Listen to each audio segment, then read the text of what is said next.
Astaghfirullah. Bismillahirrahmanirrahim.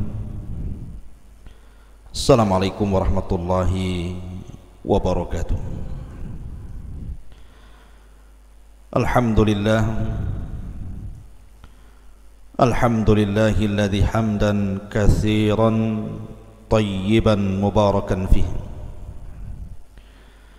kama yuhibbu rabbuna wa yarda. Asyhadu an la ilaha illallah wahdahu rabbi la syarika lah wa asyhadu anna Muhammadan abduhu wa rasuluhu alladzi la nabiyya ba'dah. Wa qala Allahu azza wa jalla ya ayyuhalladzina amanu taqullaha haqqa tuqatih wa la tamutunna illa wa antum muslimun. Amma ba'du, ma'asyiral muslimin wal muslimat rahimani wa rahimakumullah. Segala puja dan puji hanya milik Allah subhanahu wa ta'ala. Memang tidak ada zat yang pantas dipuja dan dipuji melainkan Dia semata. Kemudian salawat teriring salam marilah kita haturkan kepada junjungan alam Nabi besar Muhammad sallallahu alaihi wa ala alihi wasallam. Ma'asyiral muslimin wal muslimat rahimani wa rahimakumullah, dimanapun Anda berada yang mengikuti kajian lewat media Jabal Uhud. Pembahasan di malam hari ini kita akan membahas tentang kisah kaum Ad dan seorang raja yang sangat sombong sekali. Ketika dia diseru oleh seorang nabi, kemudian dia mengatakan bahwa apa balasannya, maka nabi tersebut mengatakan balasannya sorga. Maka tiba-tiba raja ini mengatakan, aku pun bisa membuat sorga seperti yang Allah janjikan kepada kita.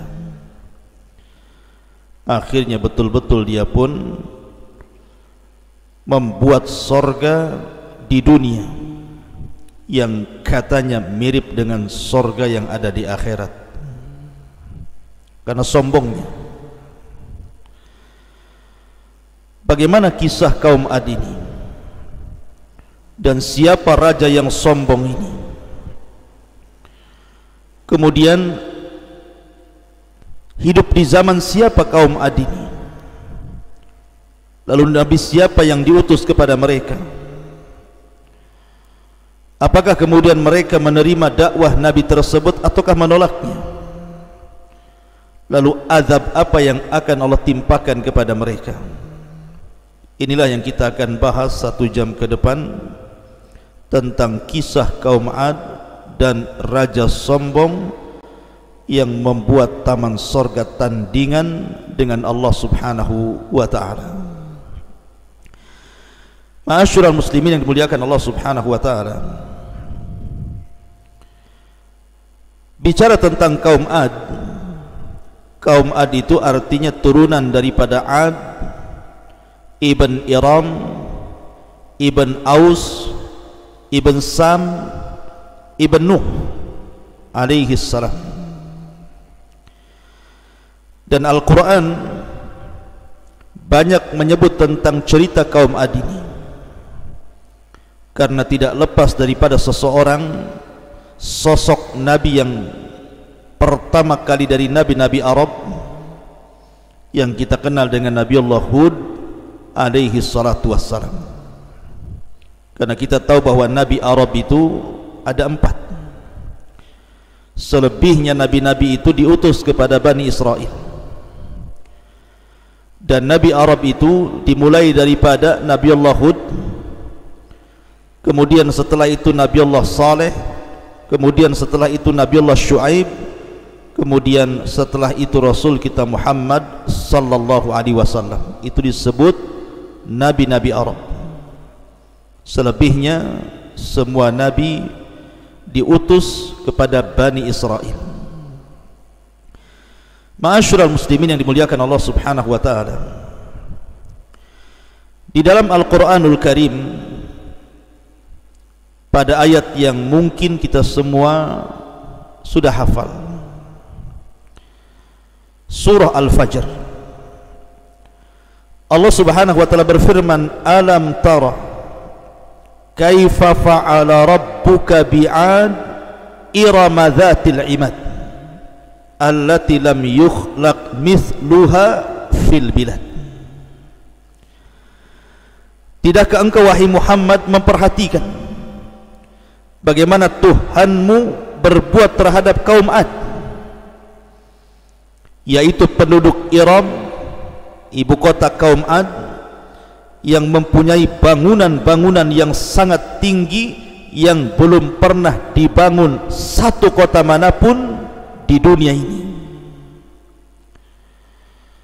Dari sini terjadi khilaf para ulama ketika para ulama membahas tentang Iram. Iram ini apa? Apakah Iram ini sebuah kabilah? Ataukah Iram ini sebuah kota? Ataukah Iram ini apa? Pendapat Al-Imam Al-Muqatil, seorang ahli tafsir, mengatakan bahwa Iram itu artinya annaha qabilatun min qaumi Adin. Dia adalah sebuah kabilah dari kaum Ad. Tetapi Al-Imam Al-Mujahid mengatakan bahwa innaha ismul jannah allati banaha Shaddad ibnu Adin.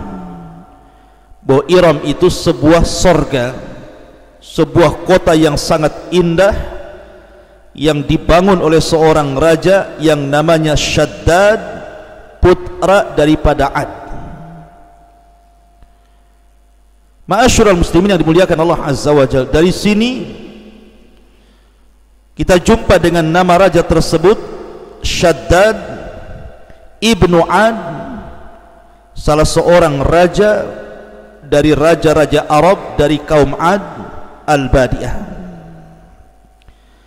Ma'asyiral muslimin yang dimuliakan Allah Subhanahu wa taala, disebutkan oleh sebagian ahli tafsir, di antaranya Al-Imam Al-Qurtubi rahimahullahu taala, ketika menjelaskan tentang tafsir surah Al-Fajr ayat 6 sampai 8. Kata Al-Imam Al-Qurtubi rahimahullahu ta'ala mengatakan, anna Shaddad ibna Adin kana malikan dha ba'sin syadidin, walamma sami'a bidhikri jannati adnin allati wa'adallahu ibadahul mu'minin qala abni fil ardi mislaha fabana madinatan azimatan hailatan falamma atamma bina'uha wa sara ilaiha bi ahli mamlakatihi ba'athallahu 'alaiha sayhatan minas sama fahalaku ajmain wa lam yadkhulha Shaddad ibn Ad hadha wala man ma'ahu wa sara khabaru hadhihi al-madinati wa khabaru hadzal maliki min ayatillahi fi ibadihi wa biladihi. Kata Imam Al-Qurtubi bahwa Iram dzatil imad, Iram ini sebuah kota dibangun oleh Shaddad ibn Ad. Shaddad putra daripada Ad, dia seorang raja yang sangat bengis sekali. Bahkan dikisahkan Shaddad ibn Ad ini ditakuti oleh raja-raja baik barat ataupun timur. Jadi kekuasaannya Shaddad ibn Ad ini adalah kekuasaan yang hampir menyeluruh, sama dengan Dzulqarnain Bukhtun Nasr ataupun Nabiullah Sulaiman alaihi salatu wassalam, ataupun Namrud. Jadi Shaddad ibn Ad ini dia bisa menaklukkan seluruh kerajaan-kerajaan, baik yang mengarah ke timur ataupun ke barat, sehingga namanya ditakuti. Karena kita tahu bahwa kaum Ad ini memiliki postur-postur yang sangat tinggi sekali. Ada yang mengatakan tinggi badan kaum Ad itu mencapai 20 sampai 30 meter, dan memiliki badan yang kekar dan kuat-kuat, sehingga Shaddad ibn Ad ini mampu mengalahkan negara-negara yang mengarah ke timur ataupun ke barat, ke selatan ataupun ke utara, sehingga dia menjadi raja yang sangat ditakuti. Lah ketika diutus kepada Shaddad ibn Ad ini seorang nabi, Nabi Hud alaihi salatu wassalam, kemudian Hud ini menyerukan kepada Ad untuk beriman. Kemudian Shaddad ibn Ad ini mengatakan kepada Nabi Hud, kalau saya beriman kepadamu wahai Hud, apa imbalannya? Maka kata Hud alaihi salatu wassalam, engkau akan mendapatkan surga Aden yang Allah telah janjikan kepada hamba-hambanya yang beriman. Tiba-tiba dia mengatakan, aku juga bisa membuat surga yang sama seperti surga Aden yang Allah janjikan kepada kalian. Lihat bagaimana sombongnya Shaddad ibn Ad ini. Dia mengatakan, aku bisa membangun surga seperti surga Aden yang dijanjikan Allah kepada orang-orang yang beriman.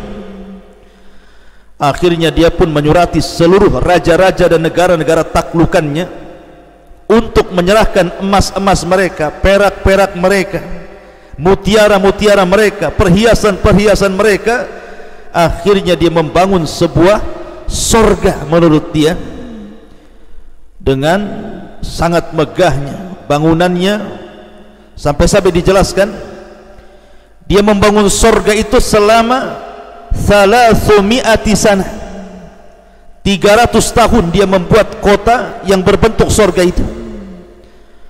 Sementara usianya 900 sana, 900 tahun. Maklum usia orang dulu panjang-panjang.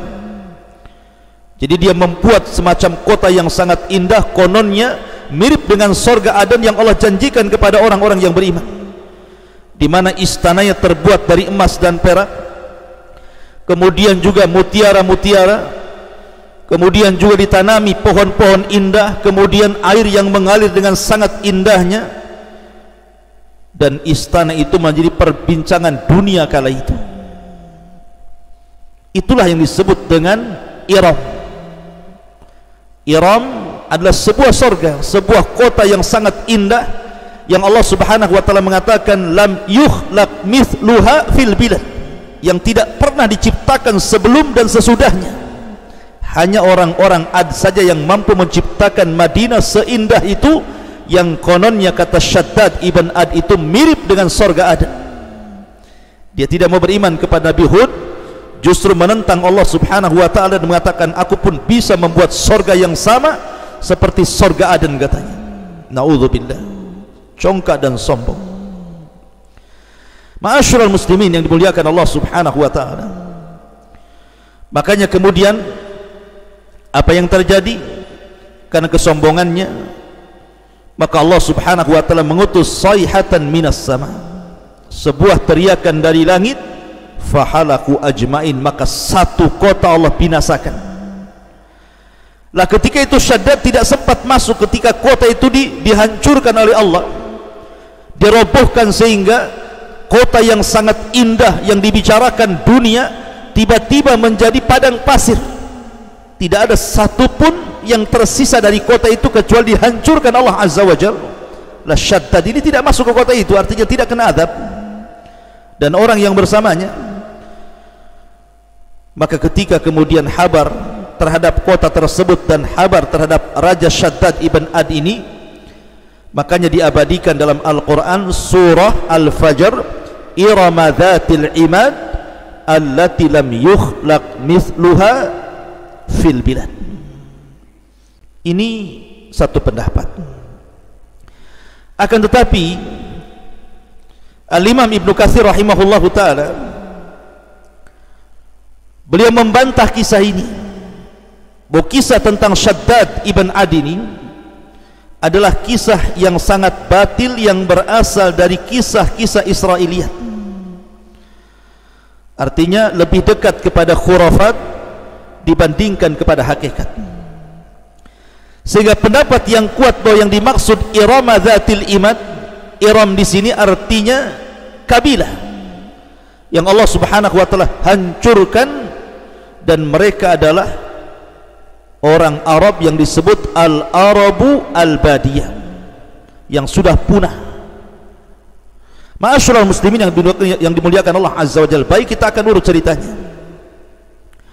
Ketika Nabiullah Nuh alaihi salatu wassalam diselamatkan oleh Allah Subhanahu wa taala dengan orang-orang yang tidak banyak yang ada di perahunya, maka Nuh alaihi salatu wassalam kemudian diselamatkan di sebuah bukit yang disebut dengan Judi di Irak. Jadi bukit Judi letaknya di Irak. Maka setelah kemudian Nuh alaihi salatu wassalam kemudian meninggal dunia, kemudian mulailah anak turunannya mulai beranak pinak, kemudian berkembang manusia sedikit demi sedikit. Akhirnya kemudian mereka pun semakin banyak dan menempati beberapa negeri, dan mereka masih mentauhidkan Allah Subhanahu wa ta'ala. Sampai akhirnya ada sebuah kabilah dari turunannya Nuh alaihi salatu wassalam yang disebut dengan kabilah Ad atau kaum Ad. Makanya Ad, saya katakan dari awal, Ad itu putra daripada Iram, dan Iram putra daripada Aus, dan Aus putra daripada Syam, dan Syam putra daripada Nuh alaihi salatu wassalam. Artinya sudah melewati beberapa generasi. Maka kaum Ad inilah yang pertama kali melakukan kesyirikan, padahal kakek buyut mereka masih terngiang bagaimana Allah Subhanahu wa taala mengazab kaum Nuh dengan banjir. Maka kaum Ad inilah yang pertama menyekutukan Allah Subhanahu wa taala, dan ketika itu mereka memiliki beberapa patung yang disembah. Ada 3 patung yang diagungkan oleh kaum Ad. Yang pertama patung namanya Sod, kemudian patung yang kedua namanya Somud, kemudian yang ketiga namanya Har. Jadi 3 patung yang sangat diagungkan, Sod, Somud, dan Har. Itu nama-nama patung yang disembah oleh kaum Ad kala itu. Ditambah-tambah kemudian Allah Subhanahu wa taala berikan nikmat kepada mereka berupa kekuatan fisik. Jadi Allah Subhanahu wa taala berikan kepada mereka kekuatan fisik yang luar biasa, sehingga mampu mengalahkan kaum-kaum di luar kabilahnya. Jadi Allah lebihkan kabilah kaum Ad ini dengan tinggi postur badannya, kemudian juga kuat-kuat orangnya, dan Allah Subhanahu wa taala berikan nikmat yang luar biasa kepada mereka. Makanya Allah Subhanahu wa taala ingatkan sebenarnya dalam Al-Qur'an tentang nikmat yang Allah anugerahkan kepada kaum Ad ini. Perhatikan, Allah Subhanahu wa taala berfirman, bagaimana Allah Subhanahu wa taala memperingatkan mereka akan nikmat yang Allah Subhanahu wa taala anugerahkan kepada mereka. Allah Subhanahu wa taala berfirman, wa ila adin akhahum hudan qala ya qaumi ibudullaha ma lakum min ilahin ghairuh in antum illa muftarun. Dan kepada kaum Ad kami utus saudara mereka Hud, dan Hud pun menyerukan dakwahnya, wahai kaumku, sembahlah Allah, tidak ada Tuhan bagimu selain Dia, selama ini kamu hanyalah malakum min ilahin ghairu, tidak ada Tuhan bagimu selain Dia, maksudnya Allah Subhanahu wa taala. In antum illa muftarun. Kemudian mereka mengatakan, selama ini kamu hanyalah mengada-ada. Maka Hud mengatakan, ya qaumi la as'alukum alaihi ajran in ajriya illa 'alal ladzi fatarani afala ta'qilun. Wahai kaumku, aku tidak meminta imbalan kepada kalian atas seruanku. Imbalanku hanya dari Allah yang telah menciptakan diriku. Tidakkah kamu mengerti? Wa ya qaumi istaghfiru rabbakum thumma tubu ilaihi yursilis sama 'alaikum midrara wa yazidkum quwwatan ila quwwatikum wa la tatawallaw mujrimin. Wahai kaumku, kata Hud, mohonlah ampun kepada Tuhan, lalu bertobatlah kepadanya, niscaya Dia menurunkan hujan yang sangat deras. Dia akan menambah kekuatan di atas kekuatan kalian, dan janganlah kalian berpaling menjadi orang-orang yang melakukan dosa. Artinya Nabi Allah Hud alaihi salatu wassalam diutus kepada mereka sebuah nikmat. Karena bagaimanapun ketika sebuah kaum rusak, kemudian diutus orang saleh untuk memperbaiki, maka kehadiran orang saleh itu nikmat yang sangat besar. Yukhrijuhum minadh-dhulumati ilan nur, bisa mengeluarkan dari kegelapan mereka ke dalam cahaya. Tapi mereka, kaum Ad, tidak pernah bersyukur dengan kehadiran Nabi Allah Hud alaihi salatu wassalam. Kemudian Allah subhanahu wa ta'ala berfirman lagi, Allah mengatakan, wattaqullazi amaddakum bima ta'malun. Bertakwalah kepada zat yang telah memberikan nikmat kepada kalian sebagaimana yang kalian ketahui. Amaddakum bi an'amin wa banin wa jannatin wa uyun, di mana Allah telah memberikan kepada kalian dengan berbagai macam ternak-ternakan, berbagai macam keturunan, kemudian kebun-kebun, dan juga mata-mata air. Subhanallah, artinya kaum Ad ini secara materi Allah lebihkan dibandingkan kaum-kaum yang lainnya. Secara materi Allah lebihkan dibandingkan kaum-kaum yang lainnya. Bahkan bukan hanya secara materi, bahkan secara fisik pun mereka dilebihkan. Sampai karena kuatnya fisik mereka, mereka sombong. Wa qalu man ashaddu minna quwwah. Mereka mengatakan, siapa yang lebih kuat dari kami, katanya.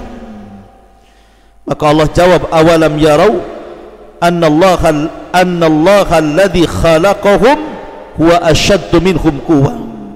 Mereka tidak melihat bahwa Allah pernah menciptakan orang-orang yang lebih dulu, jauh lebih kuat dibandingkan mereka. Ma'asyiral muslimin yang dimuliakan oleh Allah subhanahu wa ta'ala, intinya bahwa Hud alaihi salatu wassalam senantiasa mengingatkan mereka. Bahkan Hud alaihi salatu wassalam mengatakan bahwa keberadaan kalian itu sebagai khulafa, pemimpin-pemimpin pengganti Nuh alaihi salatu wassalam. Tapi macam-macam nasihat Hud alaihi salatu wassalam, tetap saja mereka pun membantah dan tidak menerima ajakan Hud alaihi salatu wassalam. Lihat bagaimana perkataan mereka kepada nabinya. Mereka mengatakan, qalu ya Hud ma ji'tana bi bayyinatin wa ma nahnu bi tariki alihatina an qaulika wa ma nahnu laka bimu'minin. Kaum Ad mengatakan, wahai Hud, engkau tidak mendatangkan suatu bukti yang nyata kepada kami bahwa engkau seorang nabi masalahnya, dan kami tidak akan meninggalkan sesembahan kami karena perkataanmu, dan kami tidak akan percaya sedikit pun kepadamu. Innaqulu illa tarah ba'du alihatina bisu'in. Innaqulu illa taraka ba'du alihatina bisu'in. Qala inni ashhadullaha wa ashhadu anni bari'um mimma tusyrikun. Kemudian mereka mengatakan, kami hanya mengatakan bahwa sebagian sesembahan kami telah menimpakan penyakit gila kepadamu. Lihat, mereka menuduh Hud kesambat dengan berhalanya dan mengatakan, kamu seperti ini karena kamu telah ditimpa penyakit gila dari Tuhan-Tuhan kami dan sembahan-sembahan kami dan berhala-berhala kami, makanya kamu seperti ini. Maka Hud pun membantah dan mengatakan, sungguh aku bersaksi kepada Allah, dan saksikanlah bahwa aku berlepas diri dari apa yang kalian persekutukan. Lihat bagaimana Hud alaihi salatu wassalam, dia amat berani sekali Karena di antara mukjizat Nabi Hud itu, dia tidak bisa disakiti masalahnya. Padahal kaum Ad itu kan kuat-kuat tuh, kekar-kekar, kuat-kuat, dan dia bisa mengalahkan negeri-negeri dengan sangat mudahnya sehingga ditakuti oleh negeri-negeri yang lainnya. Tapi mereka tidak bisa menyentuh Hud alaihi salatu wassalam. Lihat bagaimana Hud dengan beraninya mengatakan, min dunihi fakiduni jami'an thumma la tunzirun. Dengan yang lain, sebab itu jalankanlah semua tipu daya kalian untukku, dan jangan kamu tunda lagi. Silahkan kau berbuat apa kepadaku, kata Hud alaihi salatu wassalam, silahkan lakukan saja. Karena Nabi Allah Hud alaihi salatu wassalam punya kunci kenapa dia tidak takut dan berani sekali kepada kaum Ad ini. Dia mengatakan, inni tawakkaltu ala Allah rabbi wa rabbikum ma min dabatin illa huwa akhidun binasiyatiha inna rabbi ala sirati mustaqim. Karena sesungguhnya aku bertawakal kepada Allah Tuhanku dan Tuhan kalian. Tidak satupun makhluk bergerak yang bernyawa melainkan dialah yang memegang ubun-ubunnya. Sungguh Tuhanku di jalan yang lurus. Fa in tawallau, maka jika kalian berpaling, faqad ablagtukum ma ursiltu bihi ilaikum, maka sungguh aku telah menyampaikan kepada kalian apa yang telah menjadi tugasku sebagai seorang rasul. Wa yastakhlifu rabbi qauman ghairakum, boleh jadi Tuhanku akan menggantikan kalian dengan kaum yang lain. Wa la tadurrunahu syai'an inna rabbi ala kulli syai'in hafid, sedangkan kamu tidak dapat memadaratkan Allah sedikit pun, sesungguhnya Tuhanku maha pemelihara atas segala sesuatu. Di sini Hud mulai mengancam. Ketika kaum Ad tidak mau beriman kepada Hud alaihi salatu wassalam, maka Hud mulai memberikan peringatan dan ancaman agar mereka takut. Kalau seandainya kalian tidak beriman kepada Allah azza wa jalla, aku hanya seorang nabi, seorang rasul, hanya menyampaikan risalah Allah. Tapi ingat, Allah bisa saja menggantikan kalian dengan kaum yang lain, katanya. Itulah Hud alaihi salatu wassalam, keberaniannya luar biasa menghadapi kaumnya. Ma'asyiral muslimin yang dimuliakan Allah subhanahu wa ta'ala. Lalu apa yang terjadi ketika mereka semakin jauh dari syariat Hud alaihi salatu wassalam dan sudah lupa akan syariat nenek moyang mereka Nuh alaihi salatu wassalam?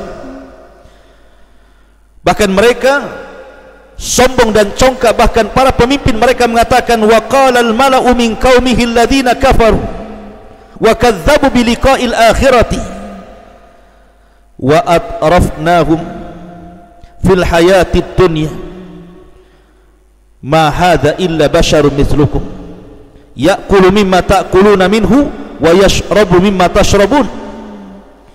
Dan berkatalah para pemuka dari orang-orang kafir dari kaumnya dan yang mendustakan pertemuan hari akhir serta mereka yang telah kami berikan kemewahan dan kesenangan dalam kehidupan dunia, orang ini tidak lain, kata mereka, maksudnya Hud alaihi salatu wassalam, hanyalah manusia sama seperti kita.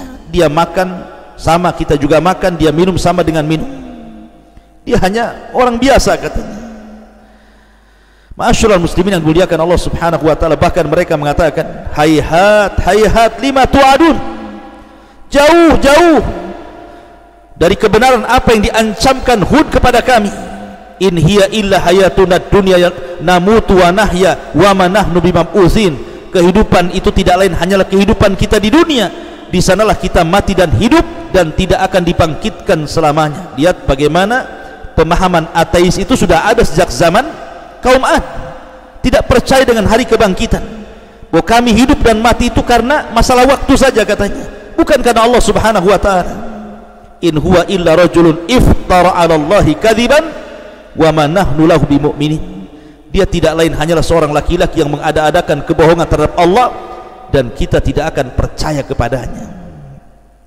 Intinya bahwa kaum Ad ini terus mendustakan sampai pada waktunya Nabi Allah Hud berdoa kepada Allah azza wa jalla, sama dengan Nuh. Nuh mengatakan, Rabbi inni maghlubun fantasir, Tapi lihat doa Nabi Hud alaihi salatu wassalam, qala rabbinsurni bima kadzabun qala amma qalilin la yusbihunna nadimin. Hud mengatakan, ya Allah, tolonglah aku karena mereka sudah mulai mendustakan diriku. Maka Allah berfirman, tidak lama lagi wahai Hud, mereka pasti akan menyesal. Maka betul, pertama yang Allah subhanahu wa ta'ala timpakan adalah angin yang sangat panas, paceklik yang berkepanjangan, tanah-tanah menjadi kering kelontang, binatang-binatang banyak yang meninggal, kemudian juga tanaman-tanaman banyak yang usang, sehingga sebagian mereka mulai kelaparan, satu dengan yang lainnya susah makan. Akhirnya pun mereka pun kemudian memohon kepada berhala-berhala mereka agar berhala-berhala mereka menolong mereka. Mereka tetap saja tidak beriman dengan Allah subhanahu wa ta'ala, pada sudah jelas-jelas Allah subhanahu wa ta'ala uji dengan ditimpakan paceklik yang berkepanjangan, tetapi juga tidak beriman kepada Allah azza wa jalla. Tiba-tiba kemudian Allah subhanahu wa ta'ala hendak memberikan pilihan kepada mereka, di mana Allah subhanahu wa ta'ala akan mengirim awan yang dikiranya awan itu sebuah awan yang akan datang membawa hujan bagi mereka. Apa kata Allah subhanahu wa ta'ala? Allah subhanahu wa ta'ala berfirman tentang masalah azab bagi kaum Ad ini, fa arsalna alaihim rihan sarsara, maka kami tiupkan angin ataupun awan yang sangat bergemuruh kepada mereka, fi ayyamin nahisatin linudhiqahum adzabal hizyi fil hayati dunya, dalam beberapa hari yang sangat nahas, karena kami ingin agar mereka merasakan siksaan yang menghinakan dalam kehidupan dunia. Ma'asyiral muslimin yang dimuliakan Allah subhanahu wa ta'ala, makanya Allah mengatakan, wa amma adun fa uhliku birihin sarsarin atiyah. Adapun kaum Ad, mereka telah dibinasakan dengan angin topan yang sangat dingin sekali. Bayangkan, tiba-tiba kemudian datang angin yang sangat kencang. Saking kencangnya angin ini sehingga kemudian merobohkan bangunan-bangunan, bahkan ada kepala-kepala yang lepas dari badannya. Saking kencangnya angin ini bisa melepaskan kepala dari badannya. Kemudian orang-orang yang congkak diterbangkan oleh Allah subhanahu wa ta'ala ke langit, sampai Allah mengatakan, sakharaha alaihim sab'a layalin wa thamaniyata ayyamin khusumah. Allah menimpakan angin itu kepada mereka selama 7 malam 8 hari terus menerus. Bayangkan, 7 malam 8 hari angin itu berhembus dengan sangat kencang, melepaskan kepala-kepala mereka dari badannya, mengangkat badan-badan mereka ke langit, dan orang-orang yang sombong diangkat ke langit sehingga berputar-putar di langit selama 7 malam 8 hari. Tidak jatuh itu, jasad-jasad itu melayang di atas, sampai Allah subhanahu wa ta'ala katakan, fataral qawma fiha sar'a ka'annahum a'jazu nakhlin khawiyah. Maka kamu melihat kaum Ad pada waktu itu, mereka mati bergelimpangan seperti tunggul-tunggul ataupun batang-batang kurma yang telah kosong ataupun lapuk. Anda bisa bayangkan kalau seandainya ada tunggul ataupun batang kurma yang jatuh dalam posisi berdiri dari ketinggian, kemudian menimpa bumi, apa yang terjadi? Pasti akan menancap di bumi itu. Maka itulah yang terjadi dengan kaum Ad, karena kaum Ad itu kan besar-besar. Sekali lagi, ulama sejarah mengatakan bahwa paling rendah tinggi mereka itu 20 meter, ada yang mengatakan 30 meter sama dengan Nabi Adam alaihi salatu wassalam. Sehingga kalau jatuh dari atas itu kemudian sampai di bumi itu, nancap di bumi itu, Makanya Allah Subhanahu wa taala istilahkan ka'annahum a'jazu nakhlin, mereka seperti tunggul-tunggul kurma yang dilempar dari ketinggian. Maka Allah mengatakan fahal tara lahum min baqiyah, maka adakah kau lihat seorang yang masih tersisa di antara mereka? Tidak ada, semua dibinasakan. Ma'asyiral muslimin yang dimuliakan Allah Subhanahu wa taala, begitulah Allah Subhanahu wa taala kirimkan kepada mereka sebuah azab yang sangat mengerikan.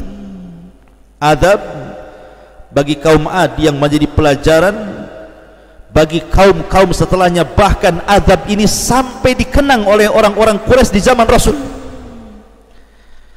Ketika Nabi SAW berdialog dengan Al-Walid ibn Mughirah, kemudian Al-Walid ibn Mughirah terus berbicara, kata Rasul, sudah kau bicara wahai Walid, giliran aku.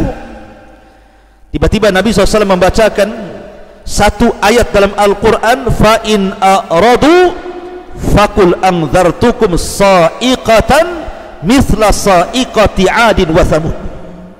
Jika orang-orang kafir Quraisy itu berpaling, maka katakanlah, aku telah memperingatkan kamu akan bencana petir seperti petir yang pernah menimpa kaum Ad dan juga kaum Thamud. Kata Al-Walid, hasbuka hasbuka ya Muhammad, cukup cukup wahai Muhammad. Ketakutan Al-Walid itu, tapi ketakutannya Al-Walid ketika Rasul membacakan ayat ini menunjukkan bahwa azab kaum Ad yang terjadi di Yaman, karena Ad itu kan menurut pendapat yang kuat wallahu alam itu letaknya di antara Hadraul Maut dan Oman, di daerah namanya Sihr. Disitulah letak kota Iram, ibu kota Ad terletak di antara Hadraul Maut dan juga Oman. Makanya kemudian Allah Subhanahu wa taala menyebutnya sebagai Al-Ahqaf. Mereka adalah kaum Ahqaf. Ahqaf itu jama daripada Hikfun, artinya gunung-gunung pasir yang menyebar di mana-mana, itu disebut Ahqaf. Makanya ada surat namanya Al-Ahqaf, dan itu hanya ada di Yaman. Walaupun ada yang kemudian mengatakan bahwa Iram itu di Mesir, tapi dibantah oleh para ulama bahwa Iram itu terjadi di Yaman, antara Hadraul Maut dan Oman, di sebuah negeri yang disebut Ahqaf, pegunungan padang pasir, dan banyak puing-puing ataupun bekas-bekas kaum Ad, sehingga orang-orang Arab itu masih mengingat itu di zaman Rasulullah SAW. Apabila diingatkan dengan kaum Ad, maka mereka langsung ketakutan. Oleh karena itulah maka dahsyatnya azab bagi kaum Ad ini yang Allah Subhanahu wa taala timpakan kepada mereka. Wallahu a'lam bishawab. Karena sudah Isya, mudah-mudahan ada manfaatnya. Subhanakallah bihamdika asyhadu an la ilaha illa anta astaghfiruka wa atubu ilaik. Allahu ta'ala. Assalamualaikum warahmatullahi wabarakatuh.